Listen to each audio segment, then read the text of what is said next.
On estime que depuis 2013, la situation en matière de droit n'a cessé de se dégrader et qu'aujourd'hui, le gouvernement Al-Sisi est responsable de la pire situation des droits humains depuis des décennies en Égypte.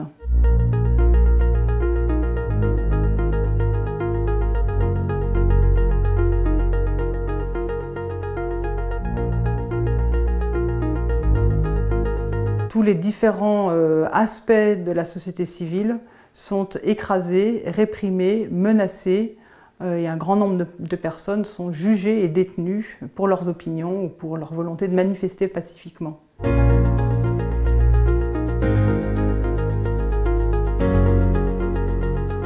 Il ne s'agit pas de personnes relevant du droit commun, elles ont été arrêtées du fait de leurs activités ou de leur appartenance à un mouvement politique ou de leur expression d'opinions politiques divergentes de celles du gouvernement d'Al-Sisi. C'est un nombre tellement important qu'il a fallu au gouvernement égyptien mettre en place 19 nouvelles prisons pour pouvoir faire face à cet afflux.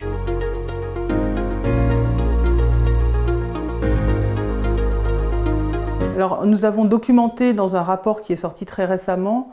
le fait que la torture est commise de manière systématique et à grande échelle par les services de sécurité, notamment l'Agence nationale de sécurité égyptienne,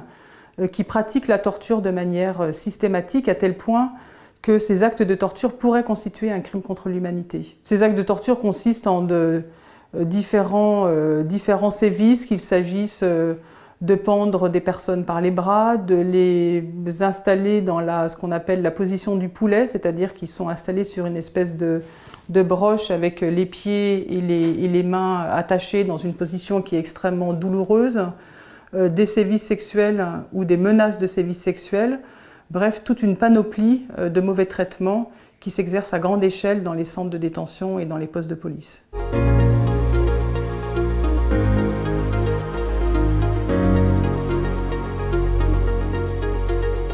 Ces personnes ont été arrêtées et près de 20 d'entre elles ont été condamnées à des peines allant jusqu'à 5 ans de prison, donc juste pour avoir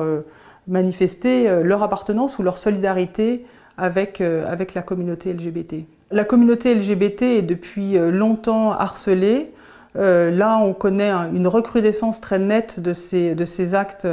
envers cette communauté.